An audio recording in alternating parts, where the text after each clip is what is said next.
Before we dive into this chilling tale, make sure to hit like and subscribe for more spine-tingling stories. You won't want to miss the true, dark accounts I'm about to share. So sit tight and let's begin. It was a cold autumn day in October 2023, somewhere in the quiet town of Thornfield, a small place tucked away in the middle of nowhere. You might not have heard of it. It's the kind of town that looks beautiful from the outside, but feels empty on the inside, like it's been frozen in time. I know this because I've lived here my whole life. And let me tell you, sometimes it's not the old town that gets to you, but the old houses. And this one house, on the edge of Thornfield, had always been ... different. I was sitting in my apartment, looking out the window. The gray sky matched my mood perfectly. Lately, I'd been feeling like I was waiting for something to happen. Something that would break the dull routine. I was just tired of the same old every day. That's when I saw the car pull up in front of the old house at the end of Oakwood Lane. At first, it didn't seem strange. People moved into the house all the time. But this time, something felt different. A family mom, dad, and their daughter got out. They smiled, full of hope, unaware of the fate that was about to catch up with them. I had heard stories. Everyone in town had. They said the house was cursed, the previous owners. Well, they didn't last long. Some said they were driven mad. Others whispered that they just disappeared. No one ever stayed there for long. But the new family didn't know any of this, at least not yet. I watched them unload their things, their laughter and chatter ringing out, completely unaware of the house's dark past. That night, as I sat in my living room, trying to keep my mind busy with work, I couldn't shake off the feeling that something was wrong. It wasn't just about the house. It was the way the lights flickered outside, how quiet the street felt, and how the wind seemed to be whispering something I couldn't quite hear. Something about the house. Something about those people. I didn't know what, but it was coming. Something I couldn't avoid. I never believed in ghosts. Not really. I always chalked things up to my overactive imagination. But that night, I couldn't stop thinking about them. I closed my eyes, trying to push the feeling away, but it lingered, like a shadow I couldn't shake off. The house had never been ... right, but who was I to say? After all, it wasn't my life that was about to change. I heard the creak of a door in the hallway. I froze. No, it wasn't the wind. It was something else. I stood up, tension growing in my chest. Was the sound coming from my place, or was it coming from outside? I stepped over to the window, slowly, cautiously, and then I saw it. The house. The lights were on, but one of the windows on the top floor, ... There was something moving. I couldn't make out what it was, but it looked like a figure standing there, just staring down at me. My heart skipped. I shook my head, trying to ignore the panic rising in my chest. It wasn't real. It couldn't be. Just my mind playing tricks, but I wasn't sure. The longer I stared, the more I felt the grip of fear tightening. My eyes locked onto the window, and I could swear that the figure was smiling at me. A grin that I couldn't explain. It felt wrong. It was wrong. I pulled away from the window, my hands shaking, and tried to focus. I told myself it was nothing, a trick of the light. Maybe it was just a reflection. But as I moved away from the window, a sound broke through the silence, the unmistakable creak of old wood from the apartment above me. But there was no one living above me. The feeling came again, like a weight on my chest. There was something in the air, something that wasn't right. I couldn't sleep that night. Every little noise in my apartment, every distant movement outside, made my heart race. The next day, I tried to forget. But when I passed the house again, I saw the family still unpacking, still smiling. But there was something off. The daughter, the little girl, she was standing in front of the house, staring at me. It wasn't just a look. She was waiting for me to notice. I didn't stop. I just kept walking. but I couldn't shake the feeling that the house was watching me and the little girl. She wasn't supposed to be there. None of them were. That night I decided to take a walk, hoping it would clear my head. The wind had picked up and the leaves were swirling in every direction. I passed the house again, but this time something was different. The lights were off. The house, so full of life just a few hours ago, now looked dark, empty, but I couldn't leave. I was drawn to it, as if something was calling me to go closer. I found myself standing at the gate, staring at the old house in front of me, wondering if the family had gone to bed or if something else was going on. And that's when I heard it. The sound, faint at first, like someone whispering my name. It wasn't the wind. It wasn't my imagination. I turned quickly, but no one was there. Only the house, silent, waiting. It was then that I realized something. It wasn't just the house. That was cursed. The people living in it were part of something much larger, something much older, something that I couldn't fully understand. But I would soon enough. The following morning, I woke up with a strange sense of dread hanging in the air. It was as if the house had reached into my dreams and twisted them into something darker. I couldn't shake the feeling that something had happened there overnight. The air felt heavier, like the weight of something unspoken was pressing down on me. Even my coffee tasted bitter, like it was trying to warn me, though I didn't fully understand it at the time. I went about my usual routine, trying to focus on work, but my mind kept drifting back to the house. Every time I glanced out the window, I found myself looking at it, staring at that old, decaying structure, wondering what secrets it was hiding. I had lived in Thornfield my whole life, but this place had always been off limits, a quiet mystery that no one spoke about directly. By the afternoon, I decided to take a walk around the neighborhood to clear my head. As I passed by the house, I noticed something strange. The front door was ajar, just slightly. It hadn't been like that yesterday. I stared at it for a moment, wondering if the family had simply forgotten to close it. But there was something about the way it swayed in the breeze that felt wrong. It was as though the house itself was inviting me in. Despite the warning bells going off in my head, I found my feet moving closer. I knew I shouldn't, but there I was, standing in front of the house, looking at that door. For a second, I considered walking away, but curiosity had already taken hold of me. I pushed the door open gently, stepping inside. The air was different. In here, cooler, stale, the kind of cold that crawls under your skin. The house was empty, and yet it felt full. The walls, once white, were now yellowing with age.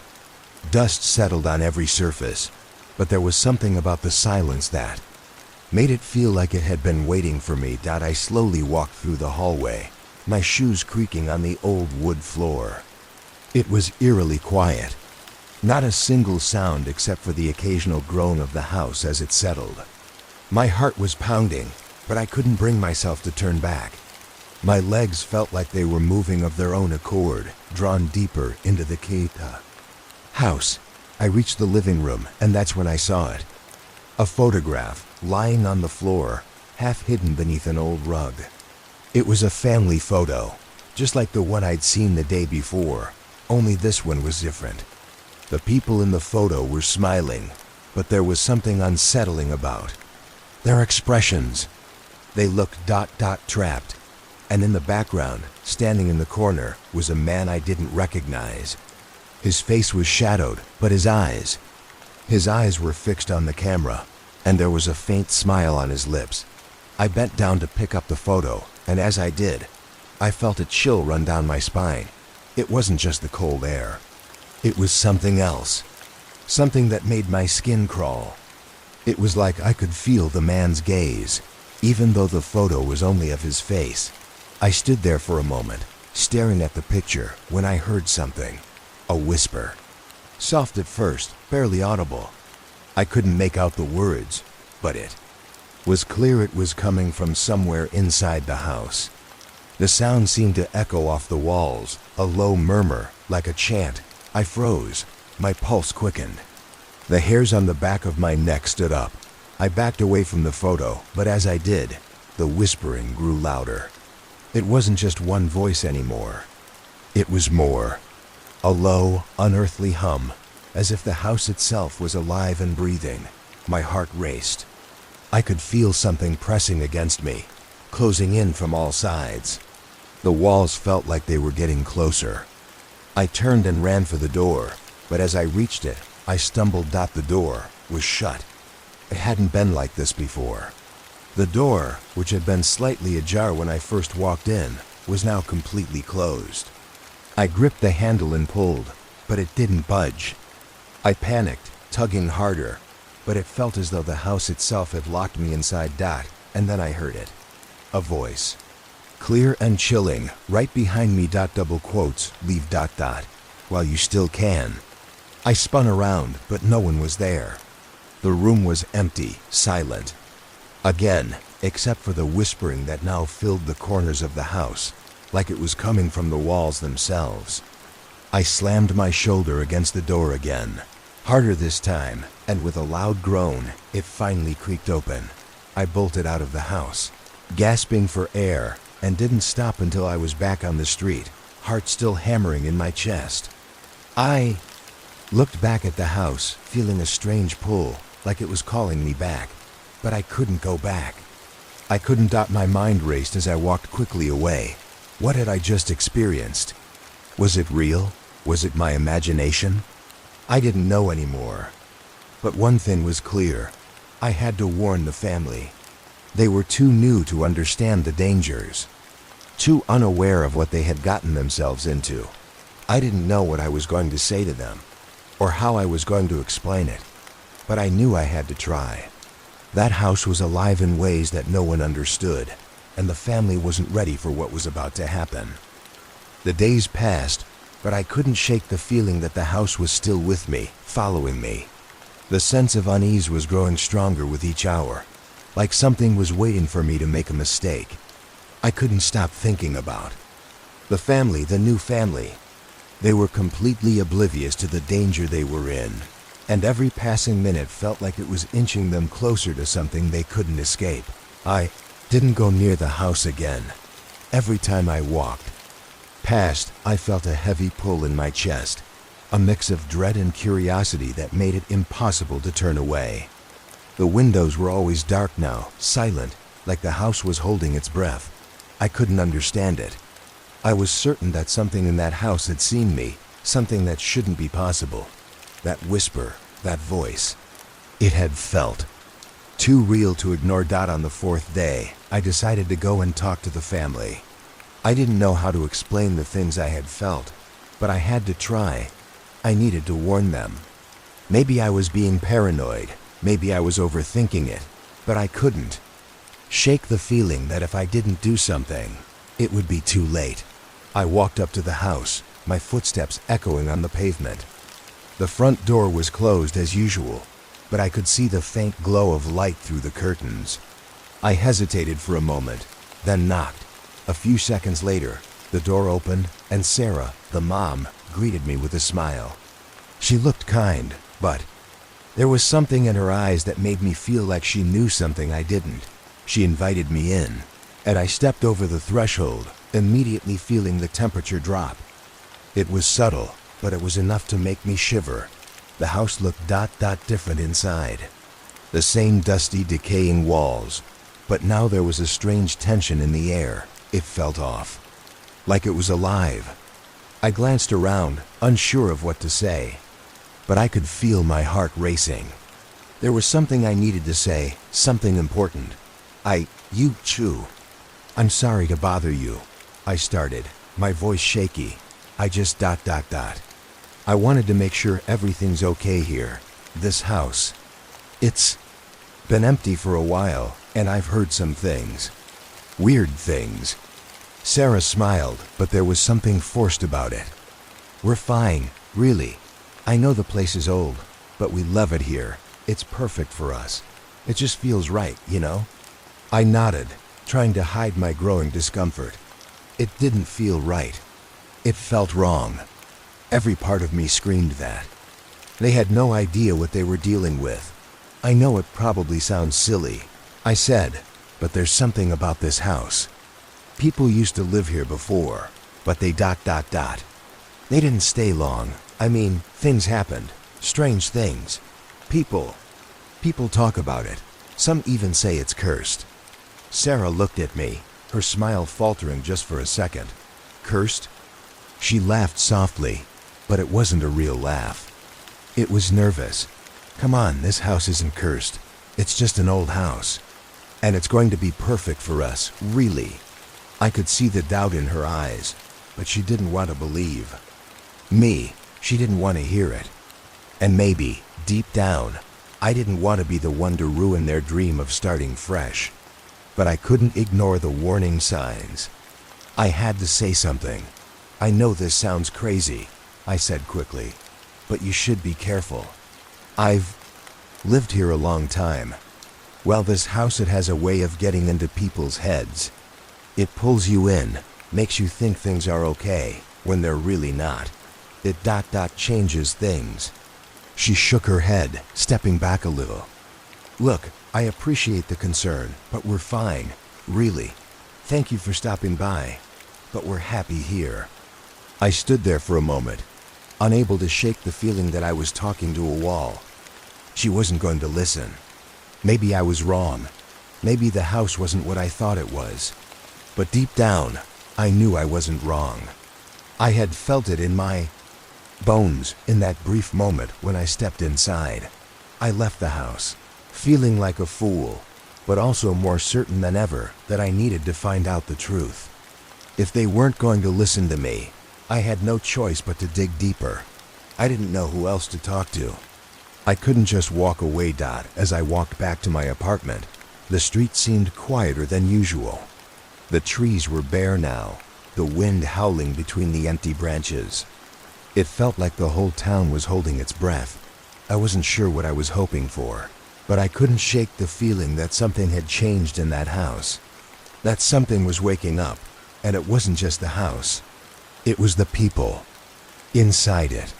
There was a dark history there, and it was pulling them in. That night, I lay awake, staring at the ceiling, trying to convince myself that I was wrong. But the longer I thought about it, the more certain I became. Something had happened when I was inside that house. The whisper, the chill in the air, the photograph. They were all connected, and the family? They didn't know what they were walking into. The next morning, I woke up with a heavy feeling in my chest, like something bad was about to happen. I couldn't shake the thought of the family. Something wasn't right. It was more than just the house. The air around it felt wrong, alive, in a way that couldn't be ignored. As the days passed, the weather started to change, growing colder and more hostile. The wind howled through the streets, rattling windows, and the clouds darkened earlier than usual, swallowing the last bits of daylight. I tried to focus on my day, but the thought of the house was never far from my mind. I kept thinking about Sarah and her family, still so blissfully unaware of the dangers surrounding them. I knew I had to do something, anything to get through to them, but I didn't know how. They weren't going to listen to me after the way I'd been brushed off. So I did the only thing I could think of. I went back to the house. As I approached, I noticed the front door was open again, just like before. Only this time, the door swung back and forth, creaking with each movement. I couldn't tell if it was just the wind, or if something ... else was causing it. Hesitant, but driven by a need to understand, I stepped forward and walked into the house. The first thing I noticed was how cold it felt. The same icy chill I'd felt before, only worse. It was like the house had absorbed the cold from the outside and was holding it inside, wrapping it around me like a suffocating blanket. I tried to shake it off, but it wouldn't go away. My breath came out in visible puffs, and my skin prickled with unease. I walked through the dark hallway, my footsteps muffled by the thick carpet. The house seemed quieter than before, unnervingly so. The air was thick with silence, as if it was waiting for something. As I entered the living room, I stopped dead in my tracks. The photograph was back, but this time it was different. The family in the picture was no longer smiling. They looked hollow. The eyes of the man from the corner were now wide open, staring directly at me with an intensity that made my stomach turn. The photo, once again, seemed to pulse as if it was alive. I took a step closer, and then I heard a low, guttural sound coming from the back of the house. A whispering that made my spine freeze. My body was urging me to turn and leave, but something held me there. The whispering grew louder, filling the space like an invisible fog, and then I felt it. The presence. It was behind me. I spun around, expecting to see someone or something, but there was nothing. Just the empty house, yet I could feel the weight of it. The air felt thick, like something unseen was pressing down on me, tightening around my chest. It was as though the house itself was aware of my presence. I had to get out. Now, but before I could take a step toward the door, I heard it again, the voice. "You shouldn't be here." It wasn't just a whisper this time. It was a command, a warning. It sent a shock of terror through me. I didn't look back. I turned on my heel and rushed for the front door, my breath quick and ragged as the pressure in the air seemed to grow heavier. The door was still wide open, and I didn't hesitate. I ran out into the cold air, my heart pounding, feeling like the house was reaching for me, trying to pull me back. I didn't stop until I was safely back at my apartment. The chill still clung to my skin, and I couldn't shake the feeling that I was being watched. The house had gotten into my head, just like it had gotten into theirs. It had changed something in me. It was like I was connected to it now, like it was feeding on my fear.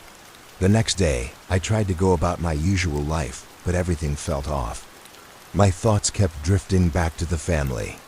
I couldn't get the image of their hollow eyes out of my mind, or the way the photograph had seemed to move. Something was wrong. I had to go back, but I knew it was dangerous. I knew it was a mistake. Yet, I couldn't ignore it. That night I couldn't sleep. I tossed and turned in bed, but all I could think about was the house, the whispers, the photograph, the man with the eyes that never blinked, the thing that had been following me. I couldn't stop myself from reaching for my phone. I dialed Sarah's number. It rang, and then nothing. No voicemail. No answer. I tried again. Still nothing. Panic started creeping in. I wasn't just worried. I was afraid. I was scared that something had happened to them. I couldn't explain it, but I felt it deep in my gut. They were in trouble. I couldn't just sit around anymore. I grabbed my coat and headed out the door.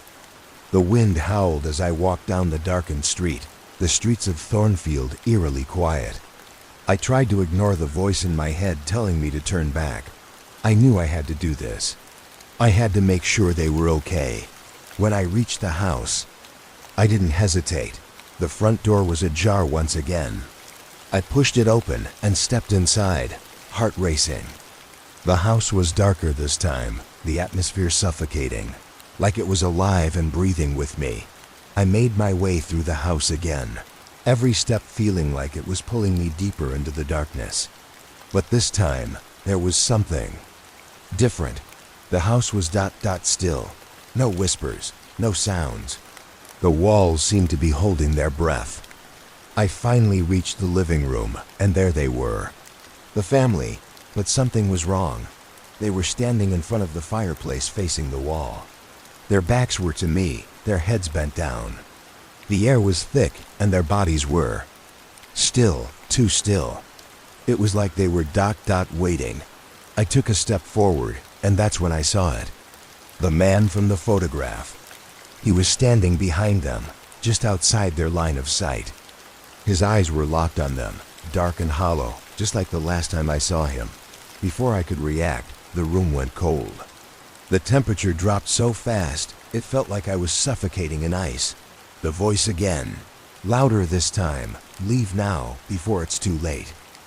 Panic surged through me as the air grew colder. My breath was visible in the freezing room, but the family, The very people I had come to warn stood frozen in place as though they hadn't heard anything, like they were in some sort of trance. I could see their bodies, stiff and unmoving, their faces pale as ghosts. But it wasn't their expression that sent chills down my spine. It was the presence behind them, the man. The one from the photograph. He was no longer a shadow in the corner of the picture. He was standing there, just beyond the family, towering over them like a predator watching its prey. His eyes were wide open, dark voids that seemed to pierce right through me. His lips were curved into that same faint smile, an unsettling, predatory grin that didn't belong on a human face. I tried to move, to shout, to do something, but my body felt paralyzed. My feet wouldn't budge, as though the house itself was holding me in place, unwilling to let me escape. I felt the coldness seep deeper into my bones, a weight I couldn't shake. I had to get them out of there. I had to leave. Now. The voice was louder this time, forceful. It wasn't coming from the man behind the family, though it was coming from the walls themselves. The house was speaking, alive in a way I could never have imagined. The walls seemed to pulse, and for the first time I understood. The house wasn't just a structure. It was a trap. It had been waiting for them, just as it had waited for me. I took a hesitant step forward, trying to break free from the paralysis, but every inch I moved toward them made the pressure grow worse. It was like the house was sucking the life out of me, pulling every ounce of energy, leaving me weak and breathless. The air around me thickened as though it was being sucked out of the room, and I couldn't think straight anymore. Then I heard it, the softest sound, a low groan. The family's eyes flickered, just for a second. A movement so subtle, I almost didn't see it. It was Sarah, her head tilted slightly, as though she was just waking from a deep sleep. But it wasn't the Sarah I had known before. This one was different. Her eyes were cloudy, unfocused, as though she was no longer truly present. I knew then what I was seeing wasn't real, at least not in the way I thought. This wasn't a family standing here, it was an echo, an imprint of the family caught in the web the house had woven. They weren't alive. Not anymore. I backed away, horrified. The man, the thing that had been watching from the shadows, slowly started to step forward, his grin widening as he approached. I could feel his presence even though he hadn't touched me yet. He was still just a figure, a ghost, a nightmare, but his power, that was real. His gaze never left me, never blinked. "You should never have come back," the voice whispered in my mind. "It's too late for you." I was almost frozen with fear. I couldn't move, couldn't think. But then something inside me snapped. I remembered the stories, the warnings, the way people had talked about this place. And in that moment, I realized I had one chance left to survive. I wasn't just trapped in the house. I was trapped in its history. It had been feeding on the families who lived there, absorbing their fear, their lives, and it was hungry. But there was something else, something I had missed all along. The key to escaping, it wasn't running from the house. It was understanding. It, breaking the pattern. I stumbled backward, my breath coming in short, panicked gasps. I didn't know how I knew, but it hit me like a bolt of lightning. The house. It fed on fear, but it was also bound by its own rules. If I could uncover what trapped it, what kept it alive, maybe I could break free. Maybe I could save the family and myself. But I had to act fast. The man was nearly on top of me now. I could feel the cold breath of his presence like icy fingers, wrapping around my throat. The air seemed to close in, growing heavier with each passing second. Without thinking, I turned and ran. I didn't know if it was the right choice, but I had no time to question it. I bolted for the front door, my heart thumping in my chest. The man's voice echoed in my head, louder now. "You can't escape." I didn't stop. I didn't look. Back. The door slammed shut behind me as I dashed into the cold night. I ran down the street, not caring where I was going, only that I had to get as far away from that house as possible. But it wasn't just the house I was running from. It was the realization that I might never escape it, the thing that lived in that house. It had marked me, and it wasn't going to let me go so easily. I didn't stop running until my legs burned, and the night air seared my lungs with every breath. But no matter how far I went, I couldn't shake the feeling that I wasn't free. That thing from the house, it was with me. I could feel its cold, like a weight pressing against my chest. I was being followed. I stopped at a park bench, hands on my knees, gasping for air. The moon hung low in the sky, casting an eerie glow over everything. The world around me felt too still, too quiet. It was like the entire town had fallen into a deep slumber. I tried to catch my breath, but my mind wouldn't stop racing. I kept seeing that man's face, the hollow eyes, that twisted smile. The whispering voice still echoed in my head, sending chills down my spine. You can't escape. I pushed myself up from the bench, needing to move, needing to do something.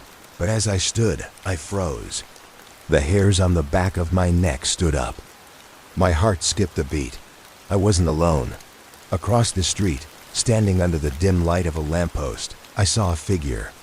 My blood ran cold. The man. He was there, staring at me from across the street. His face was pale and lifeless, like a mask. The dark, hollow eyes locked onto mine, and I felt my knees go weak. No, I whispered under my breath, backing away slowly. My body screamed at me to run, but my feet refused to move. I was trapped. For a moment, he didn't move, just watched me, his expression impossible to read. Then, slowly he stepped forward. Each step was deliberate, each footfall echoing in the silence of the night. I had to get away. I turned and ran, panic surging through my body. But the streets, the buildings, everything felt wrong. The world around me twisted, stretched. The ground beneath my feet seemed to shift and pull in the wrong direction, and I stumbled, feeling the world spin. The air felt thicker, heavier, like I was running through some kind of fog. I could feel it, the house. It was pulling me back, just like it had pulled the family in. It wasn't a matter of running away anymore. It was a force, and it was relentless. I could hear the man's footsteps behind me, but I didn't dare look back. I just ran. I turned a corner and saw the old church up ahead, its stone walls looming in the night. The church had always been a safe place for people in this town, a place of refuge. Maybe it would be the same for me. Maybe if I got inside, I could escape.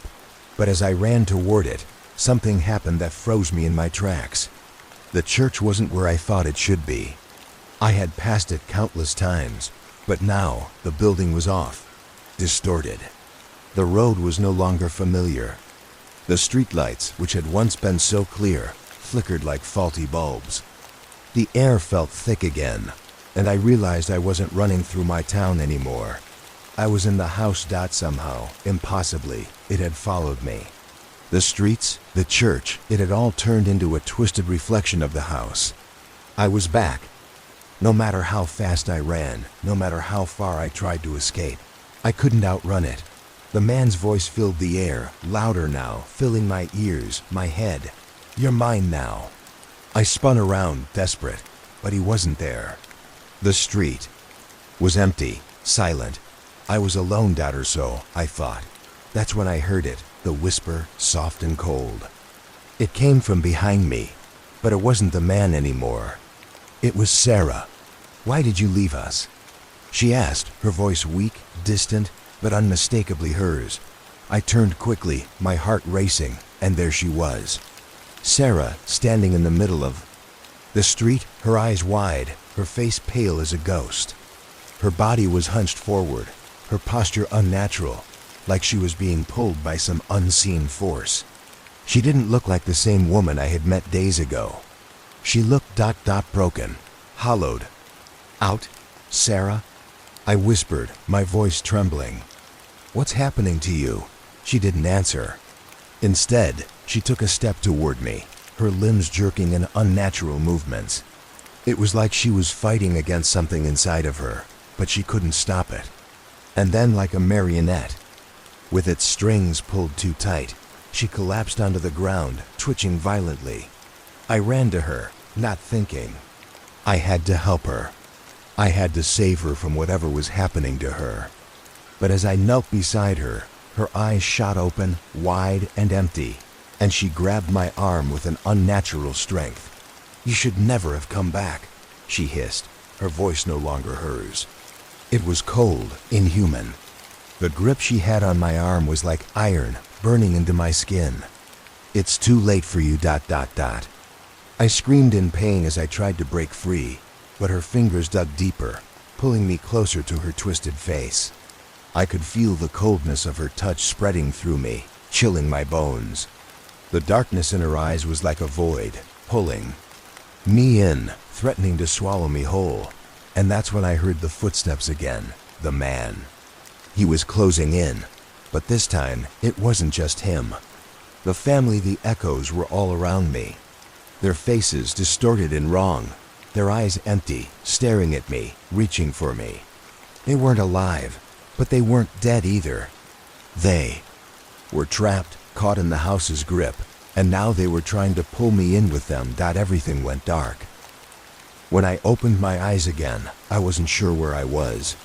The ground beneath me was cold and hard, and my body felt like it had been drained of all strength. The air was thick with a suffocating silence, and I could barely make out the shadows of figures standing around me. My head throbbed and my vision was blurry, but I forced myself to focus. I was back in the house.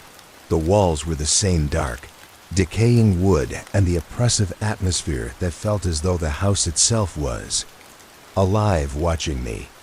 The dim light flickered weakly from the chandelier above, casting long twisted shadows on the walls. But there was something different now. The space around me was alive in a way it hadn't been before. It was like the house was breathing, pulsating with an unnatural energy. The family. They were still there, but their forms were more ... faded. They weren't entirely human anymore. Their outlines were blurry, flickering like a poor quality film reel. Their faces were like empty canvases, eyes hollow, as if they had been drained of all emotion, all life, and yet they were still there. Waiting, I pushed myself to my feet, heart hammering in my chest. The cold, the darkness, it felt worse than before. I could feel the house pressing down on me, suffocating me. I couldn't breathe. Every part of me screamed for air, for a way out, but I knew it was hopeless. I was trapped. Sarah's face flickered in the darkness. She was kneeling on the floor, her body twitching as if she was struggling against some unseen force. Her eyes were wide and empty, fixed on me. I could hear her soft, ragged breaths, but there was no recognition in her gaze. She wasn't herself anymore. Sarah ... I whispered, taking a step toward her, but she didn't respond. Her body jerked violently, and her mouth opened, letting out a guttural, unnatural sound that made my skin crawl. The whispers in the room began to rise, soft at first, but then louder, as though they were coming from everywhere at once. Get out now. Leave," the voices. They were all around me now, surrounding me, suffocating me. It was the house, alive with the cries of the people who had been trapped here. Their voices blended together, indistinguishable, as though the house had absorbed them, taken their souls into itself. They were the house, and the house was them. I spun around, looking for any way out, but the door was gone. The windows were no longer there, just dark, endless walls that pressed in from every direction. I was inside the house, and there was no way out. It was as if the house itself was closing in on me, its walls closing tighter with every passing second. And then, from the corner of the room, I saw him. The man. He was standing there as he always had been, watching, but now there was something different about him. His grin was wider, almost impossibly so. His eyes were darker, deeper, like black holes that seemed to pull at everything they looked at. He didn't move. He didn't have to. He was in control. This was his domain. You don't belong here, his voice echoed in my mind. But it wasn't just his voice anymore. It was the house's voice. The house was him. I tried to move, to scream, but my body wouldn't respond. It was as though the air itself was thick with something, holding me in place. I couldn't breathe. The darkness around me seemed to twist and shift, crawling toward me like an endless sea of shadows. The whispers grew louder, all of them speaking at once, their words garbled and distorted. Leave us. You shouldn't have come back. You will never leave. The house was feeding on me, draining me, just as it had with the others.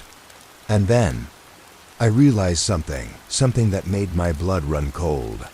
The house wasn't just trapping us. It was feeding off of our fear, our suffering. It didn't just want us here, it needed us here. The house was alive, a parasite that needed the souls of the living to continue its existence. Sarah was still kneeling on the floor, twitching violently. But now, her movements had changed. She wasn't fighting against the force anymore. She was part of it. Her body jerked forward with unnatural speed, and before I could react, she was right in front of me, her mouth open in a silent scream. I tried to back away, but her fingers shot out, gripping my arm with an iron-like strength. I looked down at her, her face pale and unrecognizable, and I saw the same hollow emptiness in her eyes that I had seen in the photograph. She was lost. She had already been consumed by the house, and I was next, but as her grip tightened, something inside me snapped. A memory, a flash of something ... A way out. It wasn't the house I had to fight. It was the curse of the house. I couldn't let it claim me like it had with the others. I had to break it, but how? I remembered the photograph. The family. The man. The photograph had been a clue, a symbol of the house's power over its inhabitants. The family was part of the house. They weren't just trapped, they were a part of the house's curse. I had to destroy the photograph.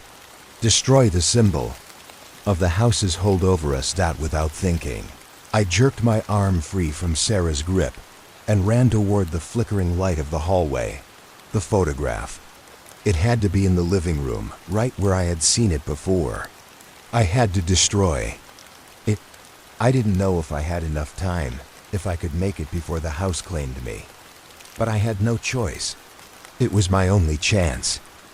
I ran through the dark hallway, my heart pounding in my chest as if it might explode at any moment. Every step felt heavy, like the floor was sinking under my weight, as though the house itself was trying to drag me down into its depths. Walls seemed to close in around me, pressing tight as I moved, but I couldn't stop. I couldn't. The living room.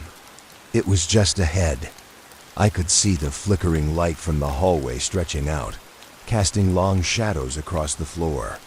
But the closer I got, the colder it became.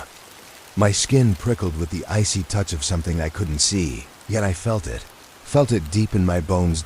And then there was the photograph. It sat on the mantel, as it always had, its edges worn and faded, as though time had not been kind to it. The family, Sarah, her husband, their children staring out of the frame, smiling that same unsettling smile. And there, standing behind them, was the man. His face was barely visible, a shadow at the back of the family, but there was something about the way his eyes followed me, something chilling. It was as if he had been waiting for me, watching me all along. I stepped closer, reaching out with trembling hands, and as my fingers brushed the frame, I felt a wave of cold wash over me. The whispers were louder now, a low hum that seemed to rise from the very walls of the room. They were urging me, pulling at my mind, trying to drag me into their world. Destroy it. The voice inside my head whispered, break the bond. I grabbed the photograph with all my strength, yanking it off the mantel. For a moment, the air around me grew still, and I thought maybe I had done it. that maybe I had broken the hold. But then, the man's smile, the one that had haunted me since the beginning, twisted into something darker, something more sinister. "You can't escape." The voice was in my ears, all around me, and before I could react, the photograph slipped from my hands. The glass shattered with a sharp crack, the frame splintering as it hit the floor. I gasped in shock, but that was nothing compared to what happened next. The walls of the house groaned, a deep, horrible sound that seemed to echo through every inch of the building. The floor beneath me vibrated, and the temperature dropped so quickly that I could see my breath turning into a cloud of vapor in the freezing air. The lights above flickered violently, casting the room into brief flashes of darkness. And then, it came, a shadow, massive, twisting, crawling, unfolded from the very walls themselves. It was not the man anymore. It was something else, something far worse. The air seemed to hum with a twisted energy, and for the first time, I felt the full weight of what I had come to understand. This house was a living thing, feeding off of the fear, the souls, the suffering of those who entered. It was not just a home, it was a prison, a trap for the living and the dead. I stumbled back, my legs giving out beneath me. The shadow loomed closer, stretching across the room, its form shifting and changing like liquid darkness. The whispers were deafening now, swirling around me, pulling at my mind, drowning me in an endless sea of sound. And then, I saw it. In the center of the shadow, the figure of the man. No, not a man anymore, but a creature. Its features twisted and deformed beyond recognition, moved toward me. His grin stretched wider, impossibly so, and his eyes burned with an unnatural intensity. "You are part of it now," he whispered, his voice a rasping, guttural thing. "The house will claim you." I could feel it then, the weight of his words, sinking in, pulling me into a darkness I knew I might never escape. But just as his shadow reached out for me, something inside me snapped. The house, this thing, wanted me to be afraid. It thrived on fear, and I was done being afraid. With every ounce of strength I could muster, I pushed the fear aside. I focused. I didn't know if it was the right thing to do, but I had to fight back. I had to. The thing in the shadows recoiled, as if surprised by my sudden resistance. For the first time, the darkness hesitated. "You can't fight me." But I didn't listen. I clenched my fists, focused every thought on one thing: breaking the curse. And then, without thinking, I screamed. It was a primal scream, full of everything I had left: anger, desperation, pain. The sound was deafening, a raw cry that echoed through the house. I could feel it vibrate through the walls, through the floor. For a moment, everything went still. The shadow recoiled again, as if it was being pulled back, like it was fading away. I didn't stop. I screamed again, louder this time, my voice ripping through the silence. The whispers, those voices, began to fade, their power growing weaker with every second. The figure in the shadows, the thing that had haunted me, began to lose its form, its solid shape twisting like smoke. And then there was silence. The air grew still, and the coldness faded, leaving behind only the sound of my ragged breathing. I slowly opened my eyes, half expecting to find the house still twisting and alive, its hunger unquenchable. But when I looked around, I saw something different. The house was quiet. The family was gone. The photograph broken on the floor was just a photograph. Nothing more. I was standing in the center of the room, alone. The weight of the house's presence had lifted. The darkness had receded, and I was no longer trapped in its grip. I had broken the cycle for now. For a long moment, I didn't move. I just stood there, breathing heavily, the silence around me so thick it felt almost unnatural. My heart still hammered in my chest, and I couldn't shake the feeling that something, somewhere, was watching. Emmy. I looked down at the shattered photograph on the floor, the pieces scattered like broken memories. The faces in the frame were gone, but somehow, I could still feel their presence, lingering in the air. It was as if the house had absorbed them into its walls.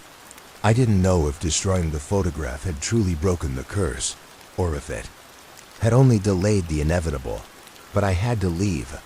I had to escape before it came back. I stumbled toward the door, my legs shaky beneath me, my body still trembling from the adrenaline.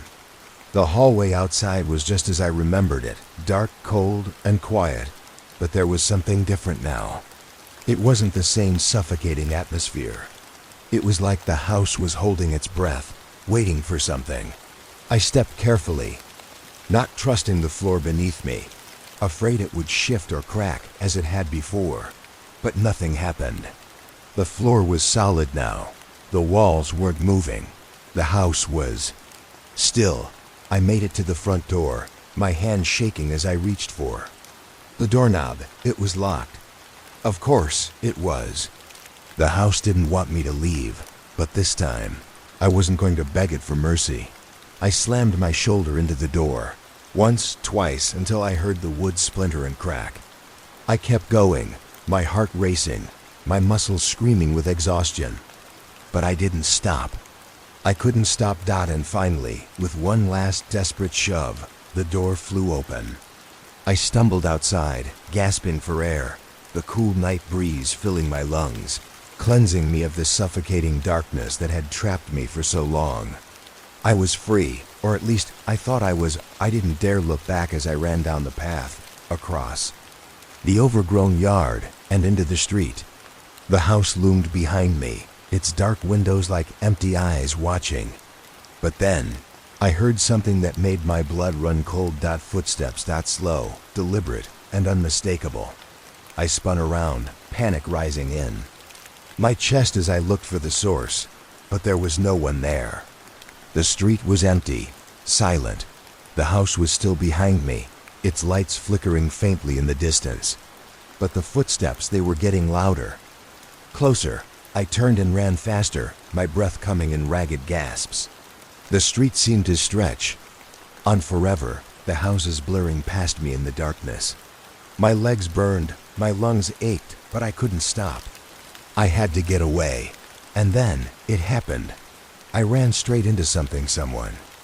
I stumbled back, my heart racing, but as I looked up, I froze. It was Sarah. Her face was pale and twisted, her eyes empty and lifeless.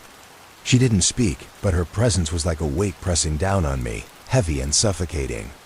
I could feel it, the house's influence, the curse still clinging to her. She was no longer the woman I had met. She had become a part of it. "You shouldn't have left," she whispered, her voice hollow and distant, as if it wasn't even hers anymore. I backed away, my chest tightening. "Sarah, no. This isn't you." But she didn't respond. She just reached out with one hand, her fingers cold and lifeless, and I felt that same chill I had felt before, the same sense of dread that had followed me through the house. The curse had claimed her, and now it was trying to claim me too. I had no time to think. I had no choice. I pushed past her, running harder now, my heart pounding so loudly I could barely hear anything else. I didn't dare look back, but then, in the distance I saw it, the figure of the man, standing at the edge of the street, his eyes fixed on me. His grin was wide, stretching impossibly far, and his shadow seemed to reach out for me, pulling me toward him. He was the house. He was the curse. I didn't know how, but I understood then that there was no escaping it. Not truly. The house, the curse, it would never let me go. It was a part of me now, a part of everyone who had stepped inside. But I couldn't stop. I couldn't give up. I ran until I couldn't run anymore, until my body was too weak, my mind too numb. I collapsed onto the side of the road, gasping for breath, unable to move, unable to escape. And then, just as I thought I might give in, something strange happened. The darkness around me began to fade. The air grew still, the weight lifting off my chest. I opened my eyes, unsure of what I was seeing. It was gone. The figure, the footsteps, the house, it had all disappeared. I looked around, dazed and confused, but nothing was there. No sign of Sarah, no sign of the man, no sign of the house. I was free, but was I? Was I truly free, or had the house just let me go, only to return later when I least expected it? I didn't know. I couldn't know. All I knew was that I had survived, and for now, that was enough. I didn't look back. I just kept walking, step by shaky step, into the uncertain night, hoping that somehow, maybe, I had outrun the darkness. The further I walked, the more unsettled I became. It was quiet now, but that quiet was not peaceful. It felt wrong, as if the silence itself was holding its breath, waiting for something. Something I couldn't see or hear, but could feel deep within me. The weight of what had just happened, it was still there, pressing on me. I could still feel the coldness of the house in my bones, the whispering shadows clawing at the edges of my mind. Every step I took felt like it was leading me further away, but no matter how far I walked, I couldn't escape the feeling that the house was right behind me, lurking just out of sight. The street was empty. There were no cars, no people. Just the faint glow of streetlights that flickered intermittently as I moved past them. I tried to steady my breathing, to calm myself, but the panic gnawed at me. I had to keep moving.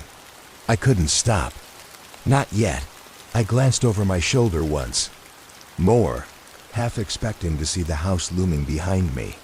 But there was nothing. Just darkness. I thought for a brief moment that I was free, that maybe I had escaped.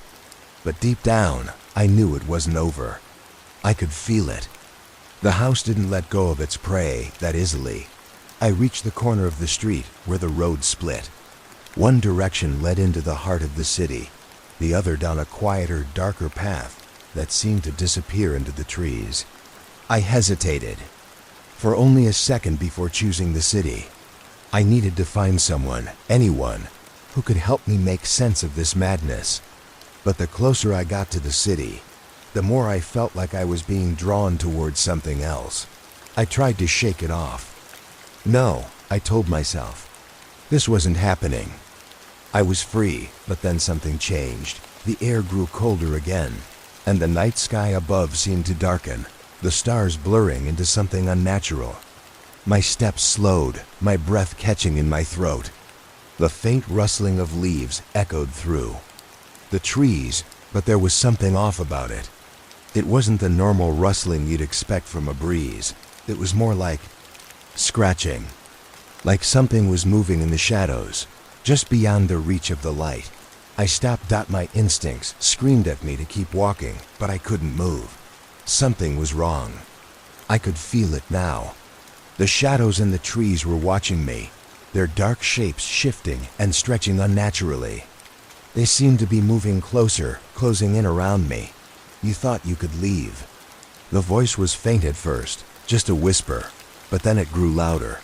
The man's voice. The thing from the house. You can't escape. I froze. My body refused to move, even though my mind was screaming at me to run. The voice, it was coming from all around me, echoing through the night, filling the empty space. I couldn't tell if it was just in my head, or if it was real, but I could feel it pressing on me, suffocating me. I turned, my eyes scanning the street, but there was nothing, no one. The shadows around me were deeper now, stretching further into the trees, and the rustling sound was getting closer. Closer, you can't outrun it. My breath quickened, panic rising in my chest. No, this wasn't happening. It couldn't be happening again. I had left. I had escaped. But as I backed away, trying to put distance between me and the dark, I saw something that made blood freeze. It was Sarah. She stood in the middle of the street, her face pale and empty, her eyes locked on mine. Her mouth was open, but there was no sound, just a hollow, empty stare. Her hands were at her sides, twitching slightly, and I could see it now, the darkness. The house had marked her, just like it had marked the others. She wasn't Sarah anymore. She was part of the house. I wanted to scream, but no sound came. I wanted to run, but my legs wouldn't move. The figure of Sarano, the thing that used to be her, started to slowly walk toward me. Her movements were jerky, unnatural. Every step she took was like a silent echo in the empty street. "You shouldn't have left," she whispered, her voice distant, broken. "You can never leave." Tears filled my eyes as I turned to run. I didn't care where I was going. I just needed to get away from her, from the thing that wasn't her anymore. But as I turned, I was hit with a wave of darkness, like something had grabbed me, pulling me backward. I struggled, tried to break free, but it was no use. The air around me thickened, the shadows in the trees closing in like hungry hands. I looked up, and there he was, the man. He was standing just ahead of me, his form now clearer than ever, his wide grin splitting his face like a grotesque mask. His eyes burned through me, pulling me toward him. "You thought you were free," he said, his voice like gravel scraping against stone. "But this is your home now, forever." The world around me spun. My legs gave out beneath me, and I collapsed onto the cold pavement, my mind racing, heart pounding. I thought I was free. I thought I had escaped, but I had been wrong.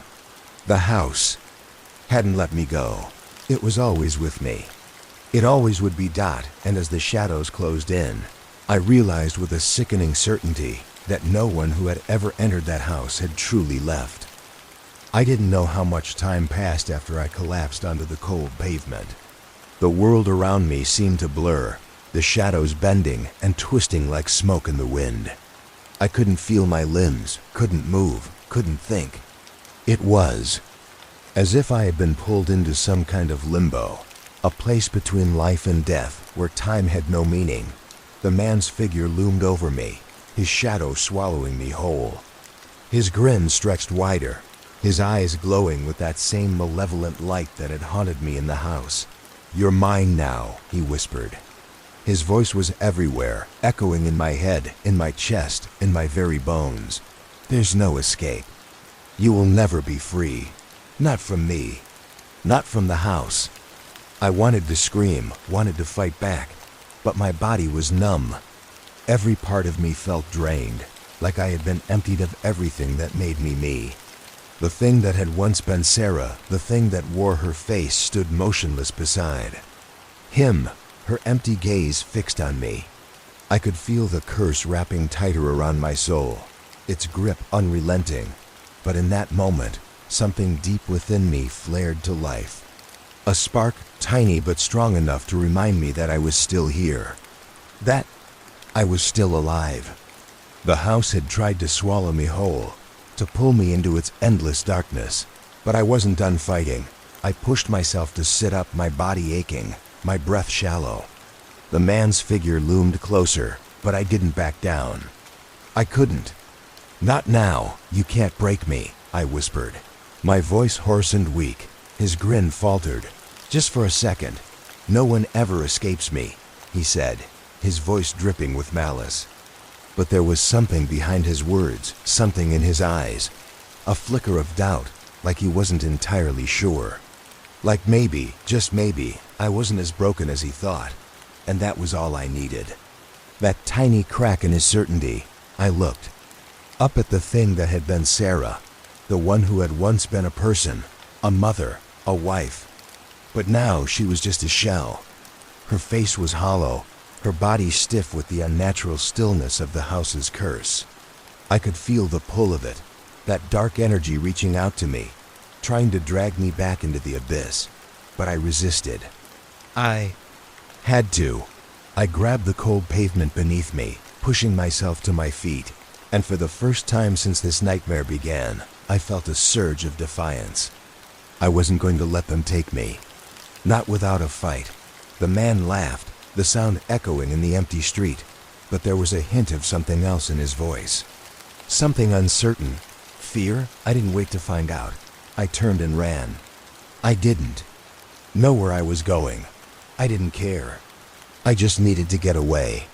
Every instinct in my body screamed at me to keep running, to escape the nightmare that had followed me, but there was something else pushing me forward. Something stronger than Fear. Hope. The road was still dark and empty, but the city lights ahead seemed to glow a little brighter, a little warmer. Maybe I wasn't as far gone as they wanted me to be. Maybe there was still something left in me to fight for. As I ran, I could feel the man's presence behind me, just out of reach. I could hear his laughter, growing louder with each step.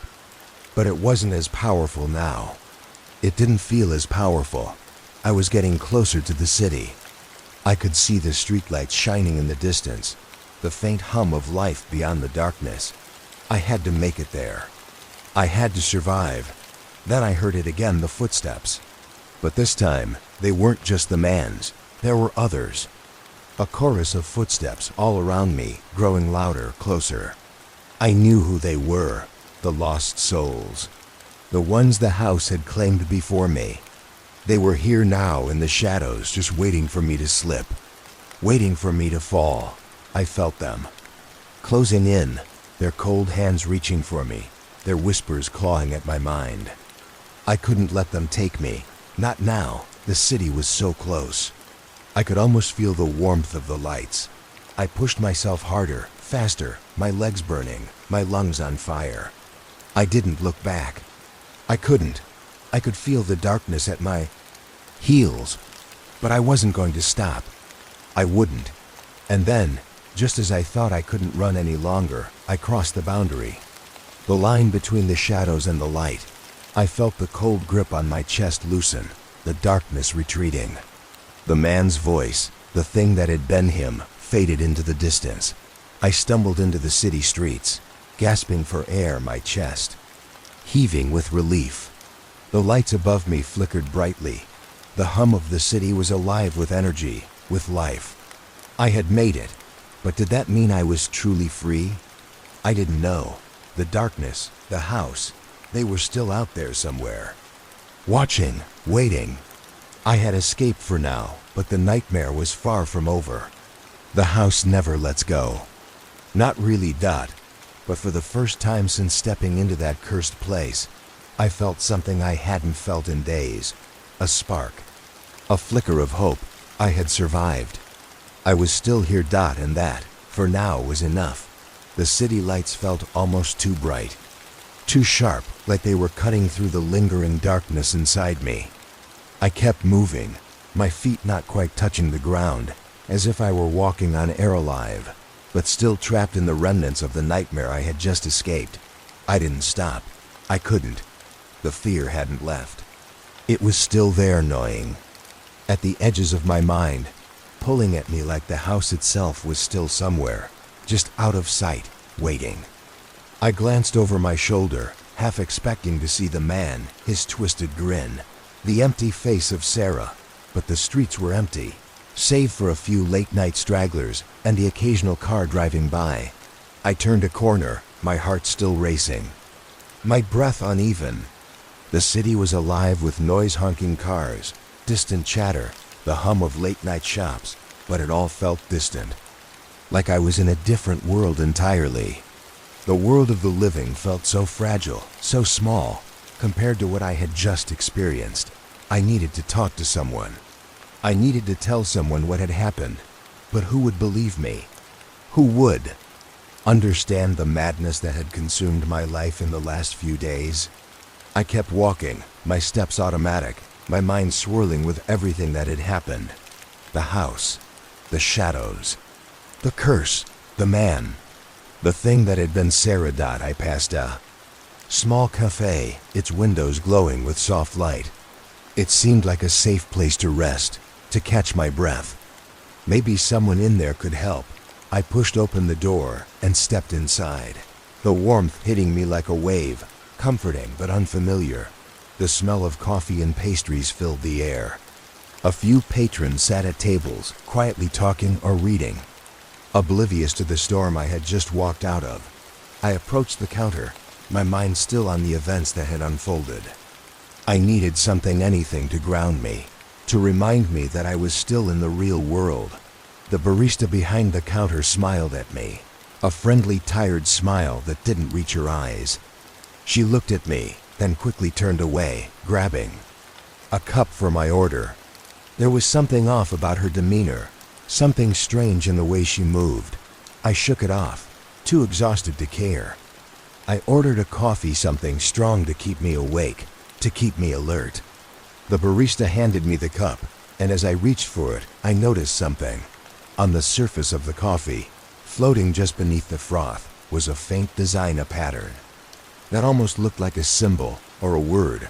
I blinked, leaned in closer, and gasped, "Dot, it wasn't a symbol. It was a face, Dot. It was Sarah's face, Dot. It wasn't just a face, though. It was the thing that had worn her skin. The thing that had been following me.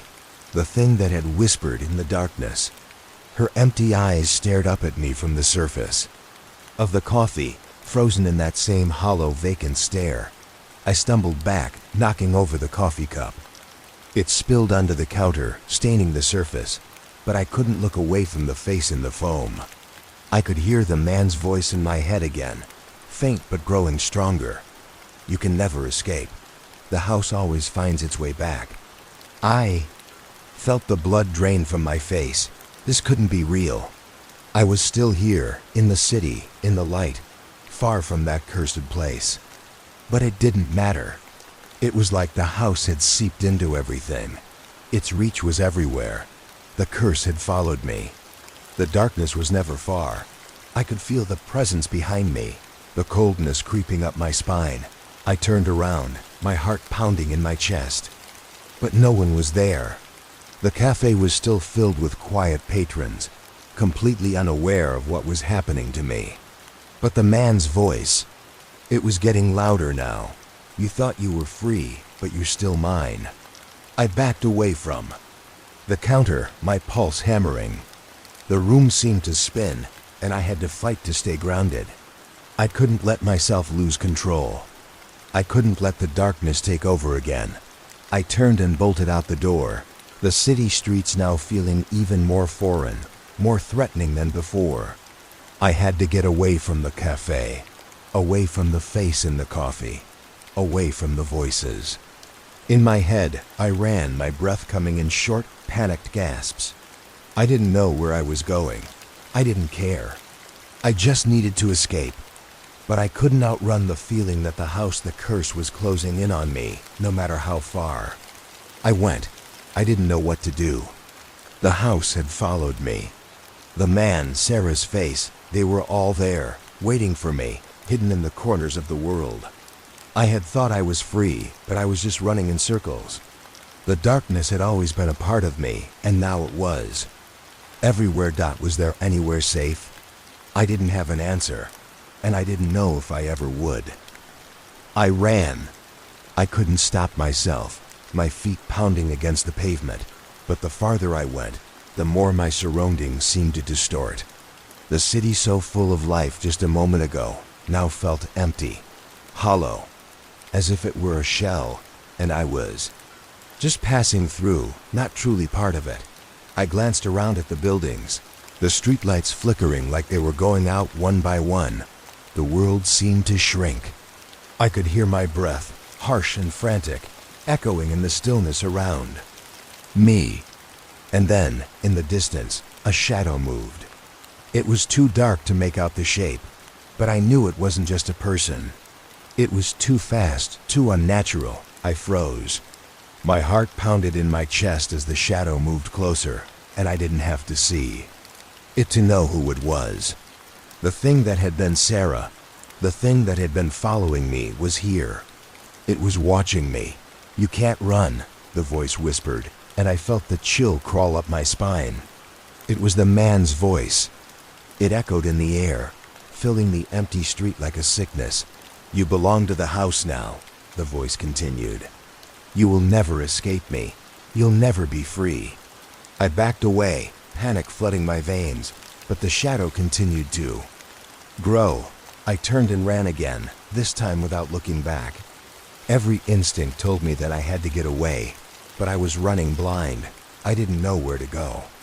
The streets all looked the same. The houses on either side of me felt too familiar, too close, like they were all part of the same nightmare. And then I saw it just ahead, looming like a dark specter. The house, the same house, the one I thought I had escaped from. It stood in the middle of the street, its windows black and empty, its silhouette sharp against the night sky. The door swung open, beckoning me, as if it had always been waiting. I stopped. My feet wouldn't move. I couldn't run from it anymore. It had me. "Come home," the voice said, no longer a whisper but a command. "It's where you belong." I stood frozen in place, trapped between the house and the darkness closing in. I couldn't fight it. Not anymore. The house called to me. I didn't want to go in. I couldn't, but something inside me urged me forward, pushing me toward the door, toward the darkness that had been chasing me from the moment I stepped foot in this place. I stepped inside. The moment I crossed the threshold, a coldness enveloped me, and the door slammed shut behind me with a force that made my heart leap into my throat. The silence was oppressive, like the walls themselves were listening, waiting for something. I didn't know where to go, but I knew one thing. I couldn't stay still. I couldn't let myself become part of the house. The thought of Sarah, of what she had become, flashed through my mind. I could still see her face, hollow and empty, staring at me from the coffee cup. I walked cautiously, my footsteps echoing in the dark, the air thick with the scent of decay and rot.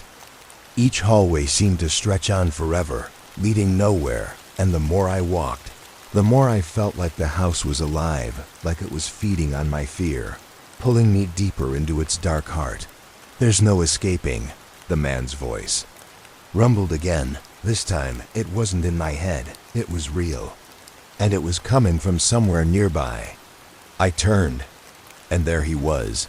He stepped out from the shadows, his twisted grin gleaming in the darkness. His eyes burned into me, and I felt the overwhelming sense of dread wash over me again. The air grew colder, and I shivered, but I didn't run. "Not yet. You've come home," he said, his voice almost tender, mocking. "This is where you belong, forever." I backed away slowly, but my feet wouldn't move fast enough. My legs felt like they were made of lead. The darkness pressed in around me, and I knew there was no escape. The house had claimed me. I had nowhere left to run. But then, a flicker of light. It wasn't much, but it was enough to pull me back from the edge. The light came from a small crack in the wall at the far end of the hallway. The man was still moving toward me, his eyes never leaving mine, but the light, it drew me in. For the first time since this nightmare began, I felt a sliver of hope. I bolted toward it, ignoring the pain in my legs, ignoring the suffocating darkness that seemed to press in from all sides. I reached the crack, my hands trembling as I pushed against the wall. It was as if the house itself fought me, but I didn't care. I had to get out. And then the wall shifted. It moved, revealing a narrow passage leading downward. Without thinking, I squeezed through the opening, the light guiding me as I descended into the depths below. The stairs creaked beneath me, and the air grew thick with dust and must. The further I went, the more I felt the weight of the house pressing down on me. But there was something else. The shadows that had been stalking me. They weren't just following. They were waiting. They were waiting for me to make a mistake, to slip. I knew that, but I had no choice. I had to keep moving. I reached the bottom of the stairs, and what I saw there made my blood run cold. It was a room. But not just any room. The walls were covered in strange symbols, symbols that looked like they had been drawn with blood. And in the center of the room stood a pedestal, its surface slick with something dark. Something wrong. On the pedestal was a single object, a key. I didn't know why, but I felt drawn to it. It felt like it was the answer I'd been looking for, the key to everything. I reached out, and as my fingers brushed against the cold metal, I felt a jolt of energy. Like the house itself had just shuddered. It was the final test. The house was offering me a choice: take the key and risk whatever the consequences might be, or leave and face the endless torment of its curse. I had no choice. I grabbed the key. The moment I touched the key, The house reacted violently. The walls seemed to tremble, the air thickening with an unnatural force. The shadows moved in on me, quicker now, closing in, suffocating. But I didn't let go of the key. It felt like it was pulsing in my hand, almost alive. I held it up, and the room seemed to shift. The symbols on the walls began to glow, faint at first, then brighter and brighter until the whole room was bathed in an eerie light. The man's voice, louder now, filled my ears. "You can't escape, you can't win. The house owns you." But I wasn't listening to him anymore. I was listening to the hum of the key. The key was the power. It was the way out. I rushed to the pedestal, slamming the key into a slot at the base. There was a violent flash of light, and I was thrown back. For a moment, everything was nothing, no light, no sound, just emptiness. And then, everything stopped. The darkness around me evaporated. The house was gone. The shadows receded. The man's voice was silenced. I was standing in the middle of an empty, quiet room. The key, still clutched tightly in my hand, had done what I couldn't. It had freed me. I wasn't sure how or why it worked, but I didn't care. I was free. The house, whatever it was, whatever it had been, was gone. The curse had been broken. I had survived.